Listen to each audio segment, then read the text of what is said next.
Bienvenue sur La Grande Vie, le podcast de Lisa et Mathieu Poula. Ici, on se bat pour montrer que le plus grand mensonge de l'histoire qui a été fait aux parents, aux non-parents, aux futurs parents, c'est qu'il fallait choisir entre être des bons parents, être au top de ta forme, être indépendant financièrement, voyager le monde et aider et inspirer du monde dans le processus. Nous, on pense que c'est bien différent que ça. Notre expérience personnelle, elle fait que c'est bien différent que ça et qu'on peut tout combiner et que vivre la grande vie, c'est possible quand on a un plan. Alors là, c'est 8 heures du mat. Je suis réveillé depuis un petit moment, mais je fais mon shake que maintenant. Les filles, elles sont en train de dormir à côté. Je pense qu'elles vont venir m'interrompre au milieu. Je n'ai pas prévu forcément de grandes choses, mais je me suis dit, je suis inspiré. J'ai fait mon shake vanille avec une goutte, une touche même de beurre de cacahuète. Ça fait que je me sens tellement bien, c'est un truc de fou. Le truc, c'est que les gens, ils sous-estiment ça. J'étais malade là pendant 2-3 jours et tu sous-estimes déjà à quel point tu perds des nutriments, à quel point tu perds des forces assez rapidement et à quel point il faut compenser. Mais en plus, tu sous-estimes à quel point c'est important quotidiennement d'avoir les bons apports. Et ce qui fait que quand tu as un petit virus ou quelque chose comme ça, tu es plus prompt à te battre, à combattre. Et en plus de ça, que ta récupération elle est toujours beaucoup plus rapide et beaucoup plus efficace. Donc voilà, c'était mon petit point et c'est une des raisons qui fait que j'invite tout le monde à démarrer son programme nutritionnel. Et ce dont je voulais parler aujourd'hui, en fait, comme je l'ai dit, j'ai rien de spécial, mais j'ai toujours 2-3 idées qui me viennent en tête, c'est de se dire que rien n'arrive accidentellement. Du moins, rien de long terme n'arrive accidentellement. Sur le court terme, des fois, il peut y avoir des choses qui se passent qui modifient un peu ta trajectoire de vie, mais de manière générale, sur le long terme, rien ne se passe accidentellement. Tu finis pas pilote d'avion par accident, tu finis pas riche par accident, tu finis pas en bonne forme physique par accident. Tu ne demandes pas à quelqu'un qui a les abdos, comment tu as fait? Franchement, j'ai aucune espèce d'idée, j'ai juste eu de la chance. À 20 ans, peut-être. À 25, c'est moins vrai. À 30, ça l'est encore moins. À 40 encore, et ainsi de suite, et ainsi de suite. Quelqu'un qui, sur le long terme, a éprouvé un certain résultat, c'est jamais par accident. Tu n'as pas quelqu'un qui a une vie de famille extrêmement épanouie, qu'il arrive à combiner avec plein de choses. Ce n'est pas un accident non plus. Oui, il y a toujours des conditions et quelques points qui peuvent te mettre dans des bonnes dispositions, mais c'est rarement par accident que les choses elles arrivent. Du moins, rien de grand ne se fait par accident. Et donc ça m'amène, désolé, ma voix est toute fraîche de bon matin. Je suis sorti dehors, il neige, il fait moins 4 degrés, donc c'est assez sympa. On va aller faire un peu de luge avec ma fille et en même temps travailler. Enfin, en même temps, et combiné avec un peu de travail, et combiné avec du bon temps, et combiné avec une bonne séance de sport, combiné avec un bon échange auprès des équipes, à préparer la tournée des clubs qu'on va faire mardi. Bref, ça non plus, ce n'est pas un accident. Et finalement, la grande vie, elle n'arrive pas par accident non plus. Il faut la planifier. La planifier, ça veut dire que dans un premier temps, tu dois être intentionnel.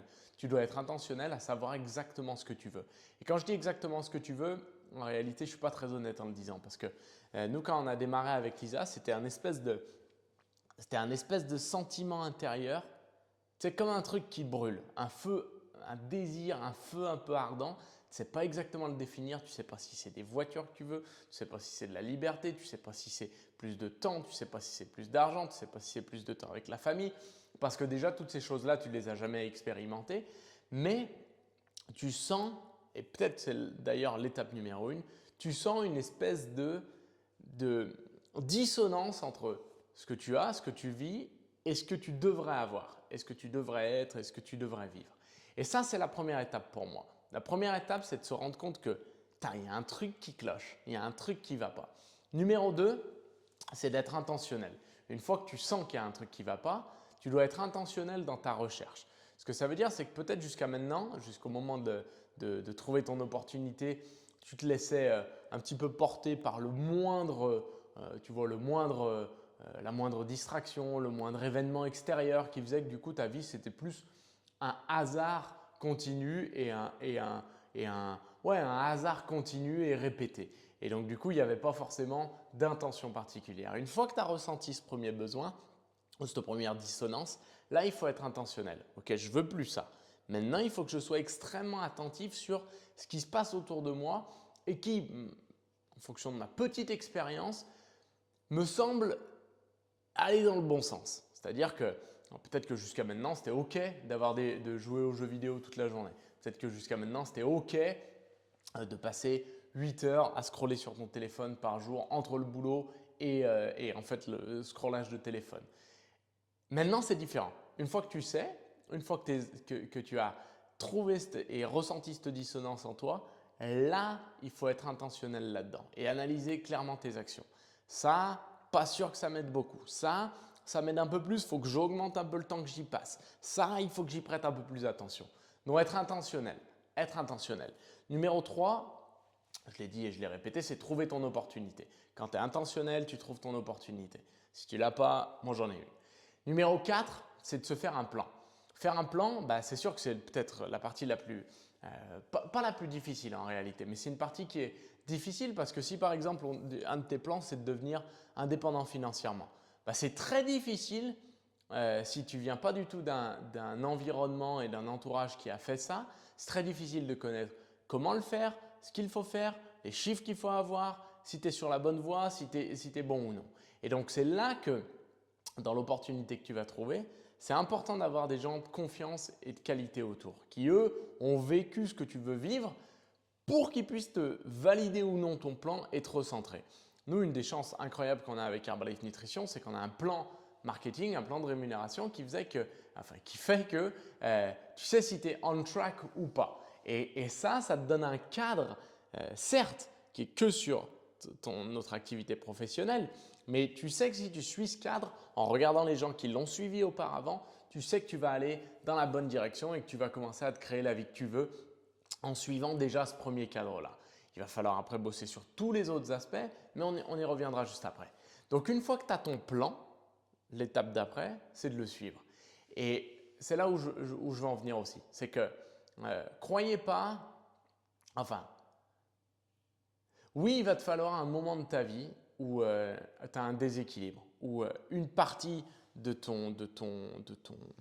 sais, de la roue de la vie qui prend ta carrière, ta famille, tes relations sociales, l'amour, qui prend les finances, qui prend toutes ces choses-là, qui prend le fun, qui prend l'aventure, toutes ces choses-là, pendant un moment, elle va être déséquilibrée. C'est sûr que tu ne pourras pas te permettre pendant la construction, pendant le cœur de ta construction de changement de vie, tu ne pourras pas tout combiner à fond. Tu ne pourras pas avoir autant peut-être de fun et d'aventure et de soirées et de choses comme ça que tu avais avant quand tu n'avais pas les résultats que tu voulais. Mais pas de problème, c'est temporaire. Tu auras tout le temps de rééquilibrer cette fameuse roue après. Et d'où l'importance de saisir la bonne opportunité. Et ça, je renvoie au podcast précédent sur le cadran du cash flow. Bien sûr que je parle de l'opportunité professionnelle parce que dans le monde dans lequel on vit, c'est essentiel et c'est central. Et si tu ne choisis pas la bonne opportunité professionnelle, il y a de grandes chances que tous les autres aspects en soient impactés. Ce n'est pas tout, parce que tu peux être très bon professionnellement et être une merde avec ta famille, et là, ce n'est pas bon non plus. Mais ce que l'opportunité professionnelle de qualité te donne, c'est souvent, si elle est bonne, c'est des revenus et du temps. Et en plus, pour acquérir tout ça, tu vas t'élever en compétences. Donc, tu vas devenir meilleur. Donc, tout va être facilité. Donc, c'est un moment où c'est un choix qui est extrêmement important. Et comme je le disais, tu dois pendant un moment, pendant le cœur de la création et de la construction de ton changement professionnel, tu vas devoir être 100% concentré dessus. Ça veut dire être très, très, très attentif, mais en même temps, tu vas pouvoir passer peut-être moins de temps à faire certaines autres choses que tu faisais avant. Peut-être que les jeux vidéo, ça va être de côté. Peut-être que les soirées, les bringues, ça va être un peu de côté aussi. Peut-être que, voilà, vous voyez un peu où je veux en venir. Ça paraît logique, mais c'est important parce que dans le suivi du plan, c'est ça qui est essentiel. Et tu dois aller vite là-dedans parce que quand tu ne vas pas vite, tu perds de la confiance et tôt ou tard, ce que tu as un peu mis de côté, ça va vouloir remonter à la surface. Donc, si tu es un bringueur invétéré et que tu mets toute ta vie un peu la bringue de côté et qu'à côté de ça, tu ne te donnes pas assez et tu n'es pas assez focus dans ton opportunité professionnelle, eh ben, il y a un moment où ça va se déséquilibrer et là, tu ne seras pas bien du tout parce que tu seras un peu entre les deux et ça ne te plaira pas. Donc, tu suis ton plan. Une fois que tu suis ton plan, là, tu arrives à tes objectifs, tes premiers objectifs que tu vas constamment réévaluer, évidemment, parce qu'après, c'est ça la vie. Mais tu arrives à un premier niveau, une première phase où tu as moins de pression parce que tu as atteint tes premiers objectifs un peu essentiels de vie et ça fait que tu peux te concentrer sur rééquilibrer ta roue. Le temps que tu passes avec ta famille, le fun, remettre un peu de fun et d'aventure peut-être dans ta vie, peut-être devenir plus curieux sur certains sujets que tu avais mis un peu de côté, peut-être re-être très fort au niveau de ton cercle social.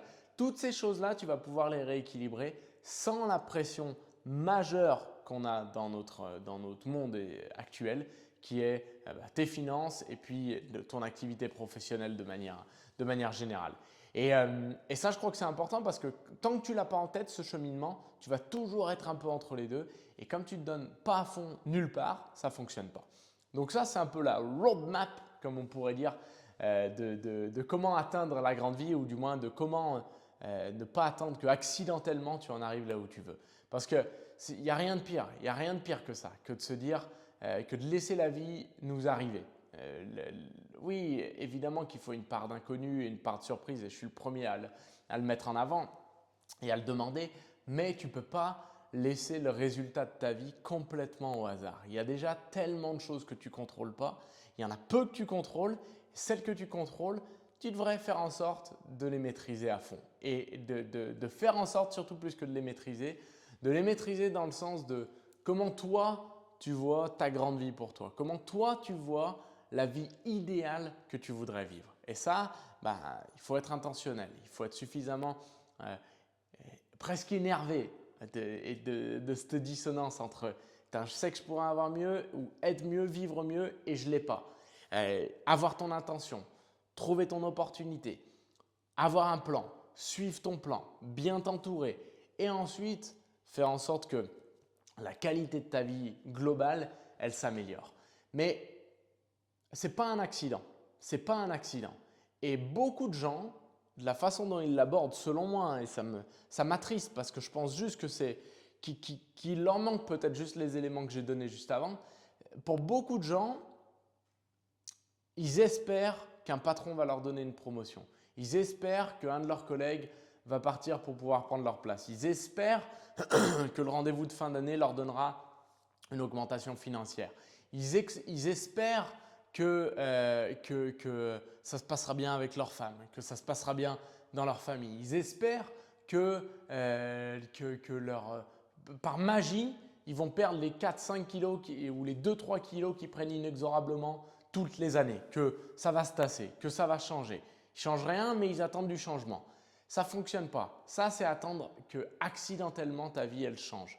Et malheureusement, si tu laisses les années filer comme ça et si tu laisses tous ces choix défiler comme ça, à un moment donné, tu vas te retourner et te dire « Putain, j'aurais pu faire mieux. J'aurais pu faire un peu mieux. » Et ça, je crois que c'est la pire, pour moi, situation dans laquelle tu peux te trouver au bout de quelques années de ta vie à te dire « Putain, j'aurais pu faire mieux. J'aurais pu faire mieux. » Et j'ai rien appris de tout ce qui s'est passé et je me suis servi d'aucune des leçons de tout ce qui s'est passé. Ça, pour moi, c'est pas cool. C'est pas cool. C'est pas cool. Et personne n'arrive accidentellement à la grande vie. Il faut avoir un plan. Il faut faire un plan dans un contexte comme celui qu'on a maintenant, qui n'est pas très porteur aux nouveaux projets, aux folies, on va dire. Moi, je suis très heureux d'avoir eu Herbalife Nutrition qui m'a donné les grands cadres et le grand cadre pour pouvoir m'éclater au sein de ça. Et puis, peu importe où j'en suis, ça fait 9 ans maintenant que c'est notre activité avec Lisa. Je suis toujours autant excité par les projets qu'on a. Je suis toujours autant excité par les événements qu'on a, par les nouvelles personnes qui rejoignent l'équipe, par le potentiel de marché qu'on a, par le potentiel de croissance qu'on a. C'est un vrai mouvement et qu'est-ce que c'est un bonheur d'en faire partie. Voilà. Pas de thème particulier aujourd'hui.